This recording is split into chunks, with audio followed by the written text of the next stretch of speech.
नमस्कार दोस्तों, प्रेरणा का झरना सेमिनार में मैं डॉक्टर जितेंद्र अड़िया पार्ट 5 में आपका स्वागत करता हूं। दोस्तों, हमने मन के बारे में सीखा कि मन क्या है, सॉफ्टवेयर है, दिमाग क्या है, हार्डवेयर है, और हमारे पास दो मन होते हैं, conscious mind and subconscious mind, जागृत मन, अर्ध जागृत मन। अब दोनों में क्या फ़र्क है, चलिए उसको देख लेते हैं। जागृत मन के पास 10% पावर है, अर्ध जागृत मन के पास 90% पावर है। अभी तक आप शायद जागृत मन की शक्तियों को ही जानते थे और उसका ही इस्तेमाल करते थे, और उसका भी 10% का भी 10%, जबकि 90% पावर वाला सबकॉन्शियस माइंड है, उसको तो जानते ही नहीं थे, तो शायद आपने उसका इस्तेमाल ही नहीं किया। अब हम ज़्यादा सीखेंगे वो 90% पावर वाला अर्ध जागृत मन, उनकी शक्तियाँ। तो पहला डिफरेंस ये है कि जागृत मन के पास 10% पावर है, अर्ध जागृत मन के पास 90% पावर है। हम जो सोचने का काम करते हैं ना, वो जागृत मन करता है, अर्ध जागृत मन सोच नहीं सकता है। तर्क होता है ना, वो जागृत मन के पास होता है, अर्ध जागृत मन तर्क नहीं कर सकता। तर्क यानी क्या, लॉजिक यानी क्या, सवाल उठाना, डाउट करना, what, when, why, how, where, इसको कहते हैं लॉजिक। ये सिर्फ जागृत मन के पास है, अर्ध जागृत मन के पास ये नहीं है। अब कब काम करते हैं दोनों? जागृत मन, जैसे उनका नाम है, जब हम जागृत अवस्था में होते हैं तभी काम करता है। जब रात को सो जाते हैं तो वो काम करना बंद कर देता है, जबकि अर्ध जागृत मन 24 घंटा काम करता है।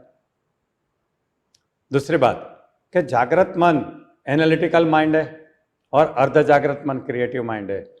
यानी आपको कुछ क्रिएट करना है, सर्जन करना है, तो आपको जरूर अर्ध जागृत मन की शक्तियों का इस्तेमाल करना पड़ेगा। हम जो गोल सेट करते हैं, यानी जो सपने देखते हैं, आप सपने देखते होंगे ना, ये सपने हम जागृत मन से देखते हैं। मैं कौन से सपने की बात कर रहा हूँ? जो रात को नींद में देखते हैं वो नहीं, जो दिन को खुली आंखों से देखते हैं।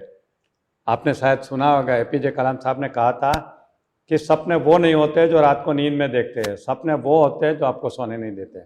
वो सपने की बात कर रहा हूँ, वो जागृत मन से देखते हैं। मगर ये सपनों को पूरा करने के लिए जो हमें मदद करता है ना, वो है हमारा अर्ध जागृत मन। दोस्तों, जागृत मन का और अर्ध जागृत मन का रिलेशनशिप क्या है?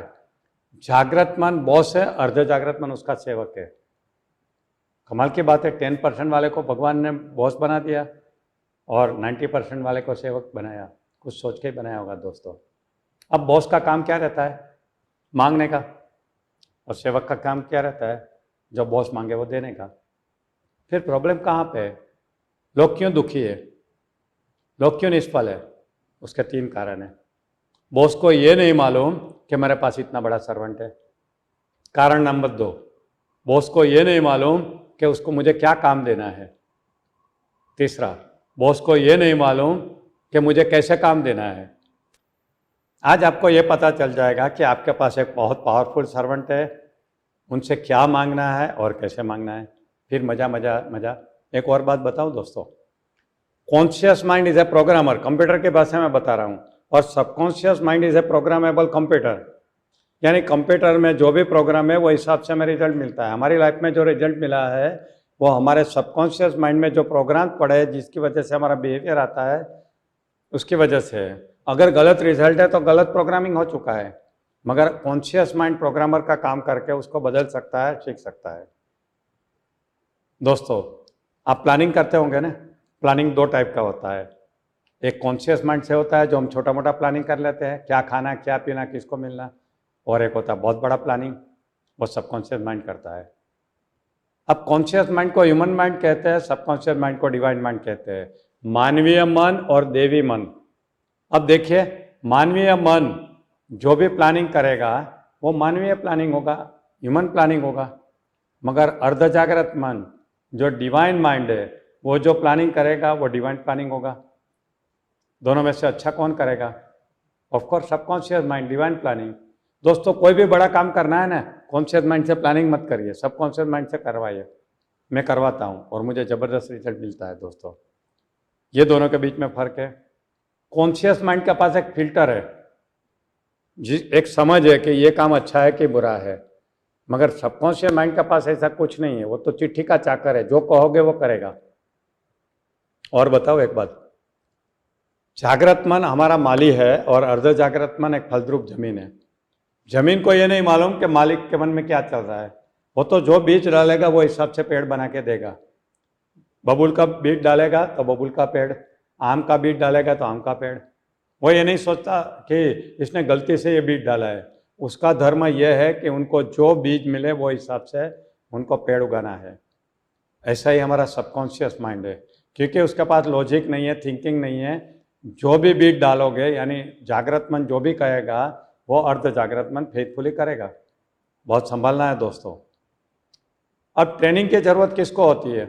सिर्फ जागृत मन को। अर्ध जागृत मन को कोई ज़रूरत नहीं होती है। स्कूल कॉलेज में जो हम ट्रेनिंग लेते हैं ना, वो जागृत मन की ट्रेनिंग है। How to think, how to use logic, how to analyse, how to जज, how to interpret, how to use our IQ, ये सब चीज़ें। सबकॉन्शियस माइंड को तो भगवान ट्रेन करके भेजता है। हमें तो सिर्फ ये एक एक्स्ट्रा ट्रेनिंग लेनी है कि अर्ध जागृत मन को हमें कैसे बेस्ट यूज़ करना है, ताकि हमें सफलता, सुख और मन की शांति मिले, जो हमारा अल्टीमेट गोल होता है। दोस्तों, करोगे? दोस्तों, अभी तक आपने जो जागृत मन से काम किया है ना, वो लिमिटेड पावर था। आज मैं आपको सिखाऊंगा अनलिमिटेड पावर, जो अर्ध जागृत मन के पास है।